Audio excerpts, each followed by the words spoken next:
Hello and welcome. My name is Aaron Stein, Director of the Middle East Program at the Foreign Policy Research Institute in Philadelphia, and you are listening to the Middle East Brief, a podcast focused on developments in the Middle East and why they matter for U.S. foreign policy.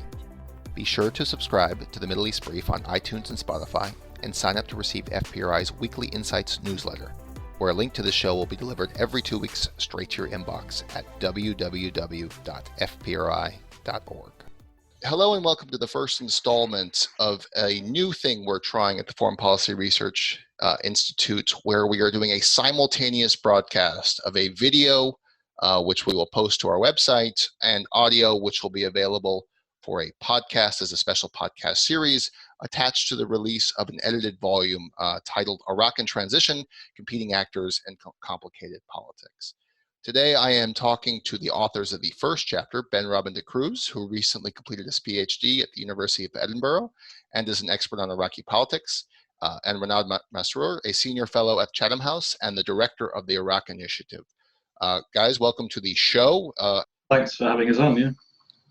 Just a note to people who may be watching this or people who are listening to this, either now or sometime in the future. We are all recording this on Zoom from our houses because we are all in our houses because of the current pandemic linked to COVID-19 around the world.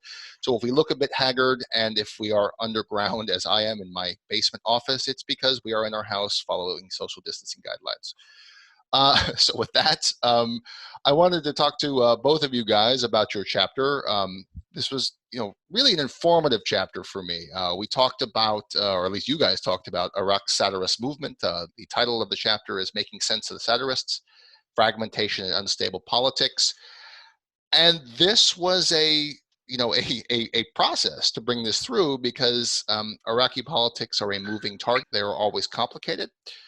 In a good and fun way. I think maybe what we should start with, maybe I'll go to you, Ben, is who are the Sadrists? How do they fit into Iraqi politics and what should our listeners know about? Well, the movement that we look at in the chapter is the group that's headed by the kind of famous list cleric or Sadr. This is really just sort of one group within a constellation of, different movements that take the label of the Sadrist, the Sadrist trend or the Sadrist movement. What they all share is that they place kind of central importance on the religious leadership of the father. So that was Sadr or Sadr sometimes called.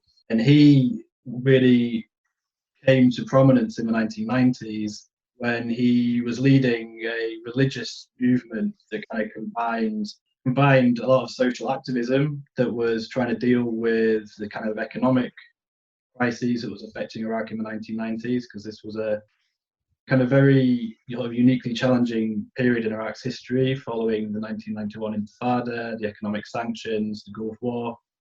So the movement kind of filled this need for social services, charitable works and things that were compensating for the retreat of the Ba'athist state in this period. But also that period was also kind of the ideological exhaustion of Baathism as well. So there was kind of an ideological vacuum that had been opened up as well. And also it was a movement of the kind of the Shia underclass or the lower classes. So there was it reflected a kind of dual alienation basically of a kind of class marginalization, but also of a kind of Shia identity that was excluded from the Ba'athist state.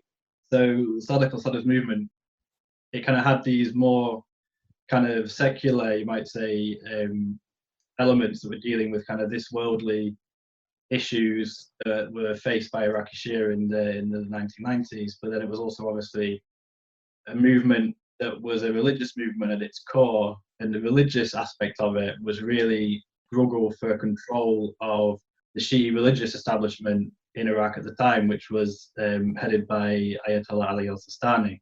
So it was kind of always a kind of unorthodox movement in both these respects, in the sense that it was challenging kind of normative, traditional clerical establishment in Najaf, but also in the sense that in order to do that, it was bringing in a kind of more activist social element. And those things were kind of continued forward into the post-2003 phase. Renad, one of the things that you guys both talked about in the chapter was we tend to view these types of movements as monolithic, you know, in that they're very hierarchical, they're very top down, they're very structured, and that if the leader says do something, his minions or his followers, you know, hop to it and get going.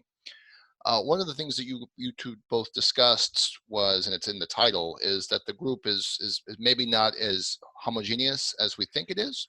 And that has an impact on how it interacts within the Iraqi state, and also it interacts with itself. Maybe you could flesh that out a little bit and talk about that aspects of the group. Yeah, I think what we tried to raise is this big question, which is the enigma of the Sadrist movement. Both the person, often kind of coming up with contradictory remarks, but also the movement, where sort of you hear one thing one day and you see something else the other day. And it's based on what Ben has just been talking about, the sort of the evolution of that movement through the 1990s didn't really subscribe to a certain institutional or political party line. I mean, the Sadrist movement is not a political party, it's a movement, which means that it spans across religious fields, but also social fields, as Ben was saying, and as we kind of talk about the military fields as well. So although there seems to be at the top this head, Muqtada Sadr, who nobody, and if you look at any of the conversations pre-2003, nobody expected this individual to become such a prominent figure. He has really been the enigmatic figure of post-2003 Iraqi politics, being able to take over that sporadic kind of but sparse movement and try and bring it together. But once you kind of remove Muqtada from the movement, what you unravel are these different types of actors, all of whom claim to have some kind of connection to the movement.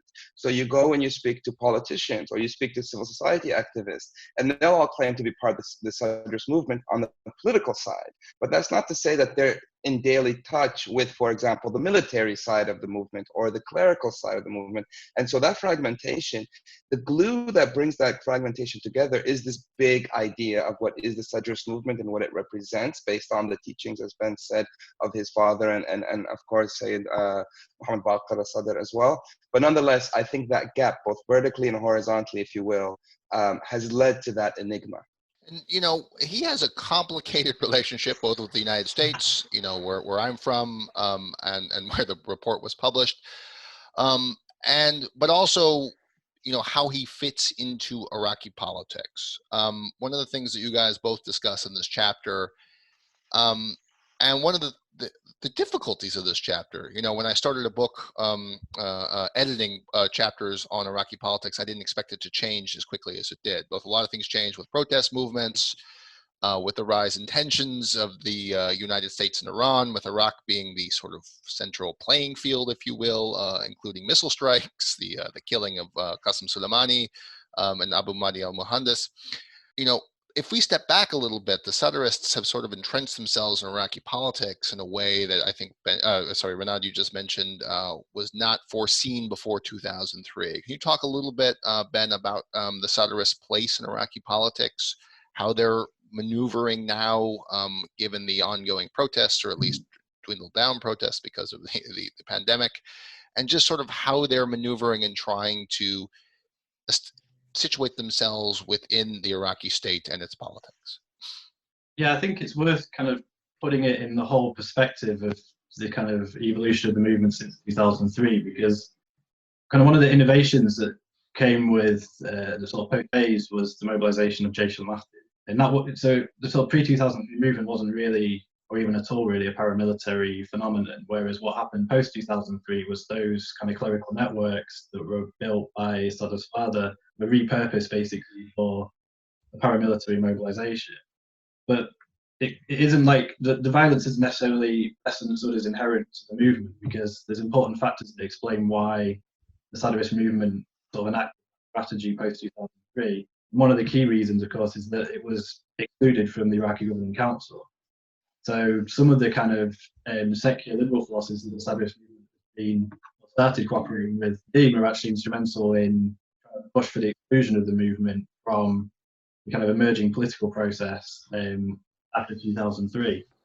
So that the mobilization of Jaish al-Mahdi as well wasn't just about opposition to the the US occupation, it was also part of a broader strategy to try and gain control of the Shia religious field. So it was kind of mobilized also against the Nadafi or clerical establishment. But that whole confrontation kind of bubbles up and then kind of dissipates quite quickly. And the Sadrist movement then moved into this phase where, you had the Civil War, and then after the Civil War, it very quickly degenerated into a much more intra-Shia Islamist paramilitary conflict. And this is what a lot of people describe as the fall of the Sadrist movement, right? Which is period kind of 2007-8, where the Sadrists, sort of Muqtada really loses control of his paramilitaries. He becomes very politically isolated within the kind of Islamist camp, and he sort of retreats from politics to a certain extent. And I think the way I look at it is that this period is when he really starts to reorientate the movement, in the sense that in order to overcome this isolation that he finds himself in, this kind of inherent weakness of his position, he starts trying to invest more in other parts of the movement. So not just in the paramilitary side, but in the kind of cultural, the sort of social activism side of the movement, and also trying to build bridges with other Iraqi actors and social groups that the movement hadn't really had a good relationship with prior to this point. So the way that I think about it is this period where the movement was in crisis then becomes the building blocks for understanding why he then starts to engage in these kind of cross-ideological political maneuvers that really bore fruit in 2015, where the kind of alliance with secular and leftist forces, before the movement becomes more anchored in a kind of protest politics that appeared to be more kind of secular and have a more kind of, in Iraqi discourse, we call Madani orientation, and away from the more kind of traditional, what we normally associate with the axis of resistance, Islamist politics. That was the kind of orientation that took them forward to the 2018 elections. And then what seems to happen after 2018 was this whole movement comes under a lot of external pressure from Iran to sort of overcome the sort of differences that they have within the Shia camp. And this kind of, I don't know, it's sort of Muqtada's position becomes more difficult for him to sustain the relationship that he built from 2015. All this was sort of turbocharged by the Soleimani and Mohandes assassination. And that, after that point, he really sort of flips on the protest movement. Yeah, I mean, we can talk more about his sort of oscillating position on the protest. It's like a big topic in and of itself. But I think that's the kind of broad trajectory where I see the Sadrist movement going, which is to say that now he's kind of re-entering a phase where he's becoming more isolated again, because he's been sort of maneuvered into a position where he's been forced to break off his ties with the kind of secular and more reformist elements. His efforts to what he may have hoped was to kind of re-consolidate the paramilitary sphere around Salam has quickly kind of, that hope I think has evaporated. And he's also found himself outmaneuvered when it comes to the nominations of the prime ministers as well. So as I see it, he's kind of very quickly again moving back towards a position of being more isolated in the political sphere and potentially not having the same impact he had in the window from 2015 to 2018. Renad, you want to jump in there? And maybe within that dynamic, some people, especially here in the US, are always, picking up on something Ben said, is sort of like that his or the movement's efforts within the sort of traditional resistance camp. And you have to, that triggered in my mind at least, because I know some people will be interested, his complicated relationship, not just with the United States, but also with the Iranians, because of the Iranian influence in Iraq and their, let's say, less than ideal support for certain groups that may not have the best interests of the Iraqis at heart, and maybe an arm of their own efforts to project their own power. Well, I think we need to sort of put, where does someone like Muqtada Sadr fit within the Iraqi state and the state building process since 2003? Because this will help explain some of the behavior that we've seen from the movement and from its leader, Muqtada. So he wasn't part of the initial plan. The Iraqi state that was built in 2000 and 2005 were built by certain sort of, let's say, Shi'i parties, the Dawah Party, ISKI, and some others, as well as some Kurdish parties, PUK, KDP. They all came together and they formed a pact, which became the 2005 constitution and the first, and the Sadrists he wasn't really part of that, as Ben outlines. But what you begin to see is actually, Muqtada begins to move into that. So when you see, for example, from 2010, you have this al-Ihrar parliamentary bloc, and not just parliamentary politics. He then starts to move into things that are known in Iraq, for example, the private grades in each of the ministries, and he gets to move into what is playing politics across the Iraqi state. So what you have is an evolution of Muqtada, not just as this resistance sort of leader of insurgent, but also as part of the Iraqi state, right?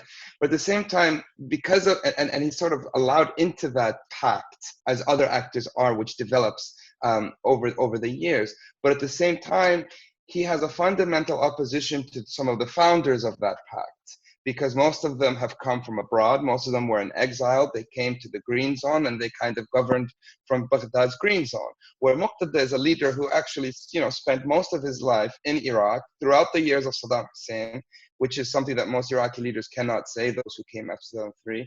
And so he gave that sort of grassroots, but also that Iraqi nationalist element to it. Whereas post-2003, Iraqi political parties were either working with Americans or close to the Americans, if you're the opposition, or working with the Iranians. And so he kind of comes into the middle. And that, of course, complicates the America and Iran question on Muqtada, because very quick he's against the Americans because of what he sees as an occupation, an American occupation. But that gives him the space to understand that there's growing resistance more generally along in Shia society against the Americans, and he's able to pick up on that. Increasingly over the years, as America begins to pull away, what you have is Iran becoming very explicitly that occupying force. Maybe not literally like in the American case, but it becomes very clear to most Iraqis in the south and in Baghdad that Iran is controlling much of their sort of political life, but also to some extent economic life and all of that. And so he begins to turn his attention, picking up on that sort of what the street is saying against Iran, all at the same time still being against those political leaders that are still there from 2003. So that is the movement that he tries to bring together, which is to say that it's against both the US and against Iran. Of course, and I think this is an important point on this, on someone like Muqtada, is when he started in this process, he was very young. He was very, I would say, immature when it comes to politics, and he's constantly maturing. And so there's not one single sort of, he doesn't have one methodology that he would use, and he's learning as he goes along how best to play politics. What he realizes is recently, as Ben talked about, Iran represents a big threat, and there are certain groups that may have once been part of the Sadrists, particularly some, for example, Faisal Khazali's Asa'ab al-Haq, the League of the Righteousness, that are now conflicting with Sadrists. And so Iran, he needs to now play with Iran. He cannot be completely against Iran. So he's having to balance one off of the other. But I think the point that Ben makes is right.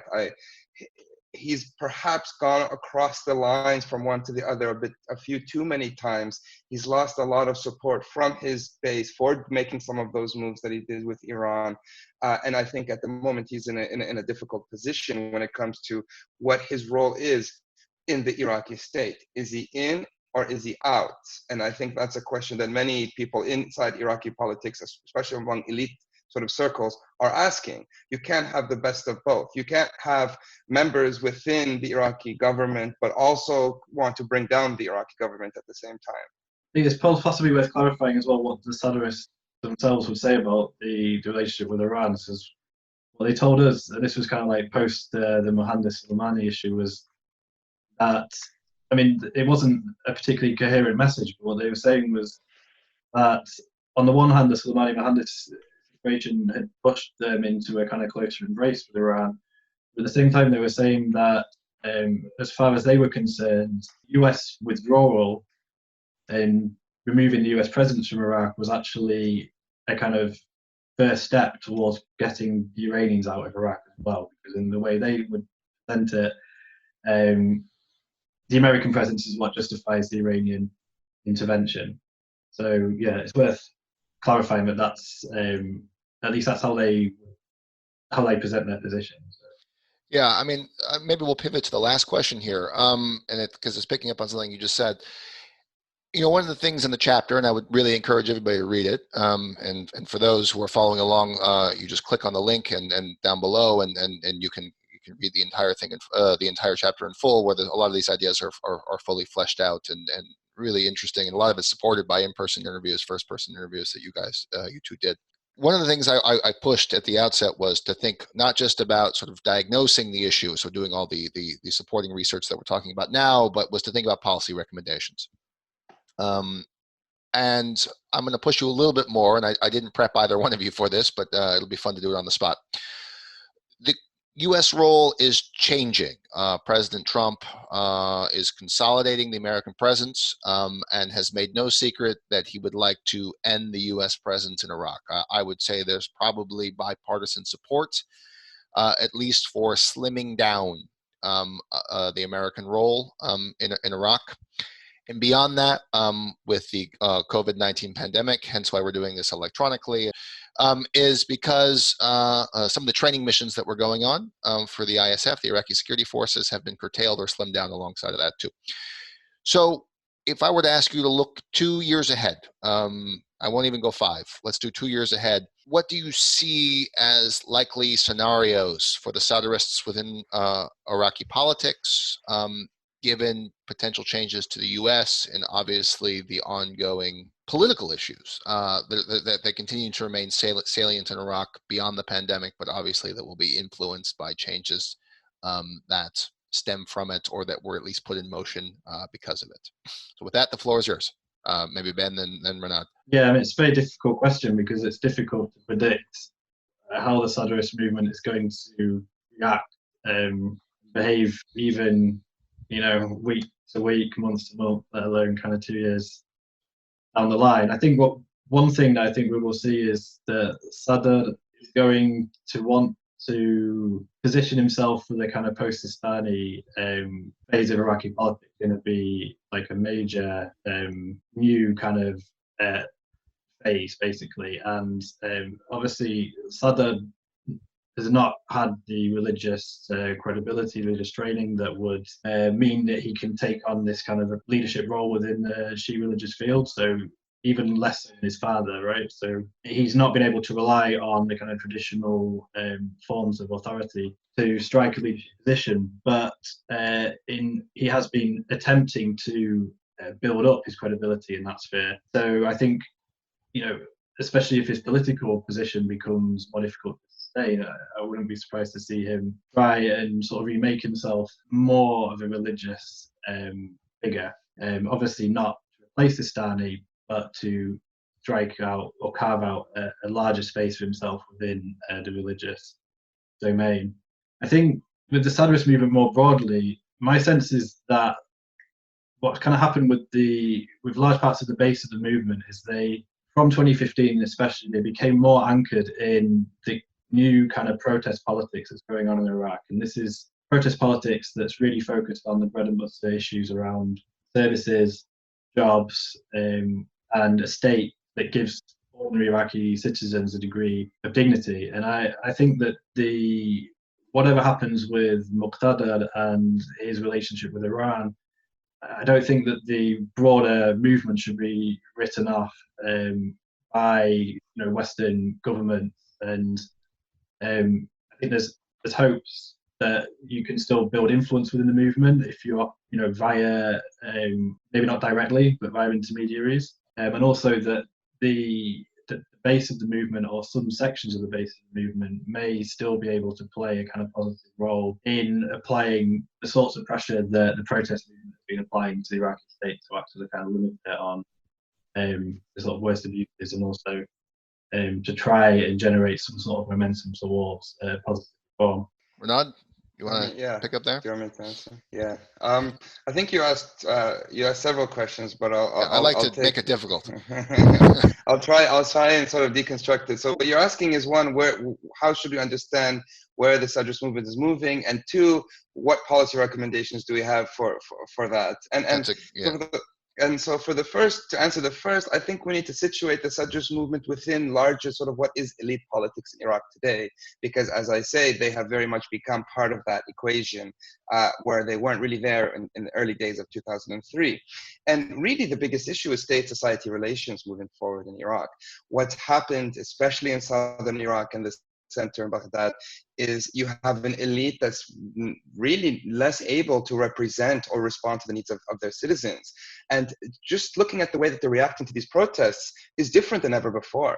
I mean, let's say since 2003, the elite, and this includes someone like Muqtada, they gained public authority by employing different tools. So one could have been ideology, using Shiism, sectarianism, or democracy, or sort of anti-corruption. These days, that elite, including Muqtada, is less able to use that type of ideological. So they're losing that ideological kind of ability to gain public authority. There's another one, which is money, economics, right? So since 2003, the elite have given jobs to their patronage within the state. So if you look at public sector in Iraq, since 2003 until today, it's gone up so many fold, because they have employed, and this includes Sadrists across the Iraqi state that have been employed. And the issue right now, if you speak to most economists, is that's no longer feasible. The Iraqi economy, from COVID-19 to also the oil price, is about to crash. And if that happens, not only will they be unable to give these new kids who are protesting jobs, they might lose the jobs of the people who they have given in the first place. Some people say it's within a year that Iraq might go insolvent. So in that context, where ideologically and economically, Sadr as well as the other elite are unable to really command public authority, they're more and more resorting to violence. And you see that. And you see with the protesters who have been killed, over 600, you see that with tens of thousands being injured, that the elite don't have a solution to the protests. And I would posit that that includes Muqtada. And Muqtada also does not have a solution to the protests. And I think moving forward in the next 1 or 2 years, it will be that struggle will continue as the elite try and solidify, perhaps using more and more coercion to try and maintain what is a very fragmented political system, where they're also all competing with each other for whatever is remaining of the state and of the bureaucracy. So that's where I see at least the political side of Sadrist going, that is to say, in short, as part of the sort of the rest of the Iraqi state and the rest of the Iraqi elite and the struggles that they will face trying to make up for a very young Iraq, where most people feel that they're not part of the system and the trends are only increasing. Now, in terms of policy recommendations, and you mentioned the US, so we'll talk about the US.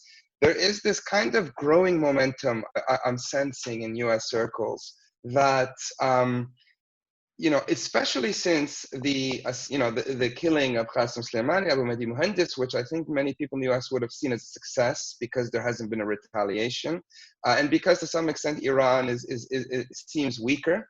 The concern I have with what's happening in US circles is there's this idea floating around that maybe attacks work, right?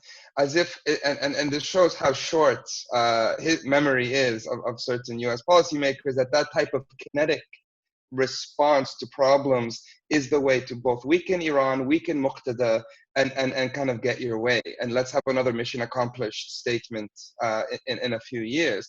What I would just kind of push back on is trying to understand not just that immediate short-term effects of kinetic action and of military intervention, but the longer-term effects.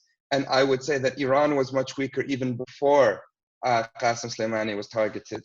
And just simply saying that military attacks are working, I think, is very short-sighted. So I would push back on American policymakers who think that they could just keep bombing Iraq over and over again and somehow get their way. I think history tells us a different story. Where I think America should focus on is trying to understand that the post-2003 Iraqi state has not been accountable.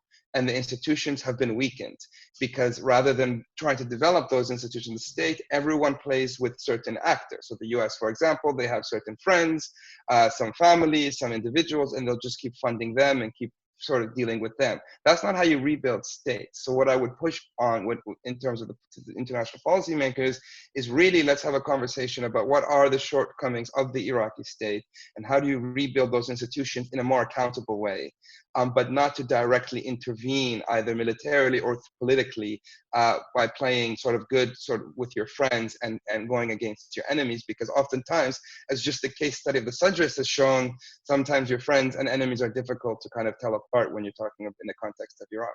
Ben, Renad, this has been great. Thank you for joining me online, and thank you for contributing to the edited volume. For people who don't know and who maybe don't remember the start of this, you two wrote a chapter, the first chapter actually, for the edited volume, Making Sense of the Sadrist, Fragmentation and Unstable Politics, which you can access via the link. Wherever you are consuming this, the link will be somewhere easily accessible. Thank you for contributing to the edited volume, and thank you for joining me, I guess this morning for me and this afternoon for both of you. So have a good evening, stay safe, stay healthy, and we'll continue the conversation at another time. So thank you again, and thank you, everybody.